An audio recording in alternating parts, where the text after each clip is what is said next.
Kembali ke pangkal jalan oleh Ilham Wahyudi. Apabila langkahmu tersesat di ujung jalan, maka tak ada pilihan selain kembali ke pangkal jalan. 2 dekade sudah setelah pemimpin negeri kami merombak total sistem ekonomi yang berlaku di negeri kami, negeri yang gilda-gildanya terkenal jujur dan dermawan, negeri yang para karavannya telah menjejak hampir ke seluruh dunia, dan negeri yang tak mengenal perbankan serta monopoli perdagangan. Negeri kami memang berbeda. Jika negeri di seluruh dunia menggunakan uang kertas sebagai alat tukar yang sah, maka di negeri kami alat tukar yang sah adalah emas dan perak serta semua barang yang mengandung nilai, tak terkecuali selama yang ingin bertransaksi setuju dan ridho.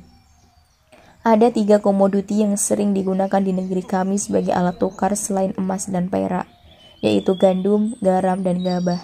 Bukan hanya itu saja, menukar buah dengan buah juga lazim di negeri kami. Misalnya rambutan dengan semangka, durian dengan kelapa, jeruk dengan salak.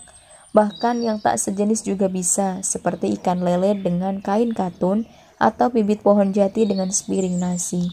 Yang penting setara dan ridho.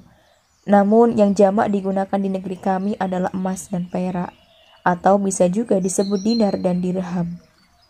Mungkin dalam pikiran kalian negeri kami adalah negeri yang radikal, negeri sarang teroris, negeri kesultanan, atau negeri yang terletak di kawasan Timur Tengah. Kalian keliru, sungguh keliru. Negeri kami benar-benar jauh dari segala prasangka buruk itu, sebab negeri kami adalah negeri yang sangat mengagungkan cinta kasih. Kalian pasti penasaran dengan negeri kami yang berbeda dari negeri lain, bukan? Baiklah, agar dahaga penasaran kalian kepada negeri kami hilang, aku akan tuangkan cerita kepada kalian tentang negeri kami yang berbeda dari banyak negeri. Negeri kami sebetulnya adalah negeri yang kecil, mungkin sangat kecil. Letaknya juga di ujung dunia. Sehingga apabila kalian cari di peta, negeri kami bisa saja tak kalian temukan. Meskipun begitu, keberadaan negeri kami bukanlah dalam sebuah cerita fiktif atau gaib. Kami meyakini ketiadaan negeri kami dalam peta sesungguhnya hanyalah kesalahan teknis semata yang dilakukan oleh ahli pembuat peta. Lagi pula bagi kami itu sungguh tak penting. Awalnya negeri kami adalah negeri yang setia menggunakan uang kertas serta penikmat utang. Sampai pada satu titik utang tak bisa terbayar lagi dan negeri kami mengalami krisis ekonomi yang sangat parah. Akibatnya, mata uang negeri kami pun tersungkur sampai ke level yang paling rendah dan hina. Bayangkan, harga 1 butir telur bisa mencapai 1 miliar dolar dan seekor ayam kampung seharga 40 miliar dolar. Sungguh benar-benar tak bernilai mata uang negeri kami. Oh iya, dolar adalah nama mata uang negeri kami sebelum berganti menjadi dinar dan dirham.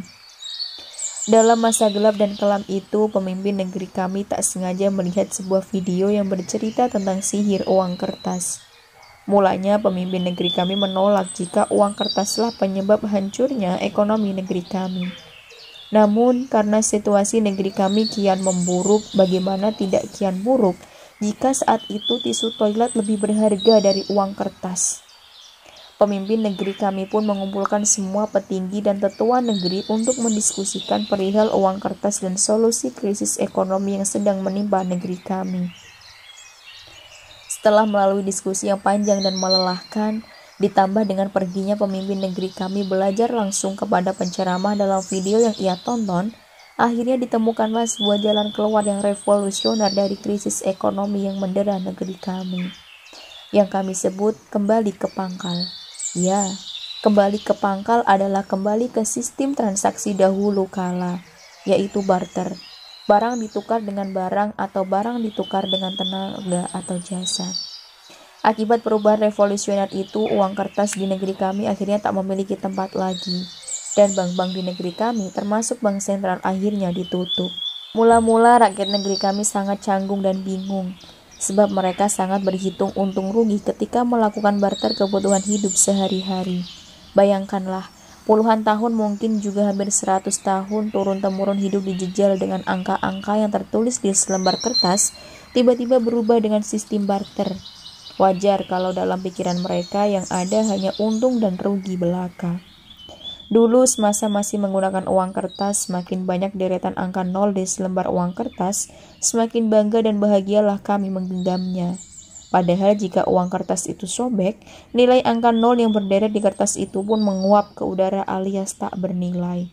Bahkan yang lebih aneh dan lucu, kami begitu menggilai uang kertas negeri lain yang katanya lebih mulia dan lebih tinggi nilainya dari uang kertas negeri kami sendiri. Meskipun sudah jelas-jelas berbahan sama-sama dari kertas. Itulah mengapa saat pertama kali sistem barter diberlakukan, rakyat negeri kami sangat sulit menerimanya. Tetapi karena ketekunan dan kesabaran dari pemimpin negeri kami yang tak pernah lelah memberikan penjelasan tentang hikmah di balik sistem barter, perlahan namun pasti rakyat negeri kami akhirnya paham dan percaya. Lambat laun transaksi perdagangan di negeri kami pun bergelora. Hasil bumi negeri kami meningkat berkali-kali lipat. Gilda-gilda bermunculan. Negeri-negeri tetangga berdatangan bak semut mengerubungi gula, ingin menjalin kerjasama perdagangan. Untuk mempermudah segala bentuk transaksi di negeri kami, pemimpin negeri kami akhirnya menerbitkan dinar dan dirham sebagai alat tukar yang sah. Kendati begitu, sistem barter masih tetap berlaku. Negeri kami pun semakin menggeliat tak terbendung. Produk-produk dari gilda di negeri kami menyebar ke seluruh dunia dibawa oleh karavan-karavan negeri kami. Mereka menciptakan barang-barang apa saja yang berkualitas tinggi dengan penuh cinta, sehingga kemakmuran dan kesejahteraan negeri kami tersiar ke seluruh dunia. Selain persoalan alat tukar, pemimpin negeri kami juga banyak mengubah peraturan dalam mengelola sebuah negeri. Satu demi satu ilmu yang dipelajarinya ia terapkan menjadi sebuah undang-undang. Seperti soal pajak misalnya, pemimpin negeri kami sama sekali tidak memungut pajak.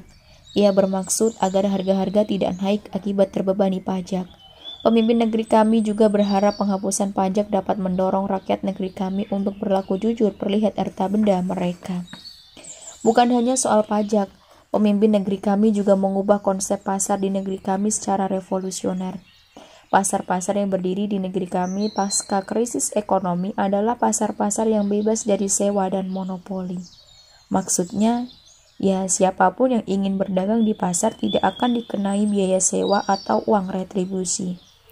Sehingga harga barang-barang juga tidak perlu mengalami kenaikan. Pasar-pasar yang didirikan pemimpin negeri kami tidak lagi berbentuk bangunan-bangunan permanen seperti pasar pada umumnya. Namun hanya hamparan tanah kosong yang telah berdiri tenda-tenda agar para pedagang serta pembeli tidak terkena panas dan hujan. Dan yang menariknya lagi, siapapun yang datang pertama ke pasar dialah yang berhak menentukan di mana posisi ia menggelar dagangannya.